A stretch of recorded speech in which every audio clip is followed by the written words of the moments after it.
hata ukiona kama wewe unajua kila kitu. Watoto tunalea. I'm telling you, they are beyond things. So allow your children to teach you. Assume, pretend that you know nothing, by the way, when you are in front of your children. Jifanye tu, wacha kujifanya karuru, wacha kujifanya mjuaji sana mbele ya watoto wako. Sometimes ni vizuri unajifanya kubafu, unajifanya mtu hujui anything, unanyamaza hapo, unatulia wakuambie maneno. And you'll be shocked to realize that some things you even don't know, hata hujaiziona, hujaizisikia mahali. So sometimes it's always to allow your children to teach you some things. Checking out on your children. You know, fathers, don't be that busy. Don't be too busy for your children. Kindly keep checking on them. Check on them. Ask them, how have you been? How are you? You know, some fathers, whenever there is visiting days in school, they never attend. They are no longer available. Please be there, fathers. Check on your children.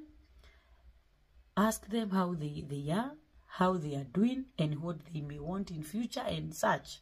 Be there, because you are fathers, and we can't do without you, fathers. My friend, fathers, this one is for you. Please, be a legacy-driven father. Be a legacy-driven father. Be a mentor, you know. Don't leave an inheritance. Leave a legacy. There is a difference between an inheritance and a legacy. You know, a legacy is, you know, you've left something to be remembered. You know. Kitu umekuwa ukifanya, like the way tumesema, protect your name. Kitu umekuwa ukifanya ya maana. Watoto wako hata wakati utakuwa huko kwa hii dunia, they will live to see. They will live to eager. They will eager your steps. Inheritance ni mashamba, magari, nini. Lakini hizo ni vitu za kuisha, for example. Lakini legacy niyo jina yenye umetengeneza. Niyo msemo yenye ulisema kwa watoto wako, ya kuwabariki na kuwaonyesha mambo mazuri kama baba. So it is good, fathers, kama tuko kwa hii maisha, uwache legacy. Inheritance are good, yes, but legacy is of importance to your children. Be intentional about spending time with your children. Be intentional. Hapa si kufosiwa, because there is no apology, fathers. No apology about being intentional. Intend to be there with your children. Intend. Don't wait until your wife is reminding you, by the way, umekaa mwezi hujaonana na watoto wako. By the way, you fail to understand what's wrong with some men, sorry to say.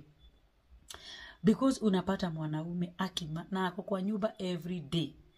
Lakini mtoto akitoka shule, asubuhi akienda shule, unamaliza mwezi kama hujaiona huyo mtoto. It is always good to be intentional. Intend to wake up one day, at least in the morning. Huyo mtoto si lazima apelekwe na basi throughout. You are there, you have a car.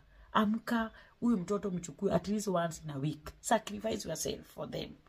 That is why you are a father. That is why you are a father.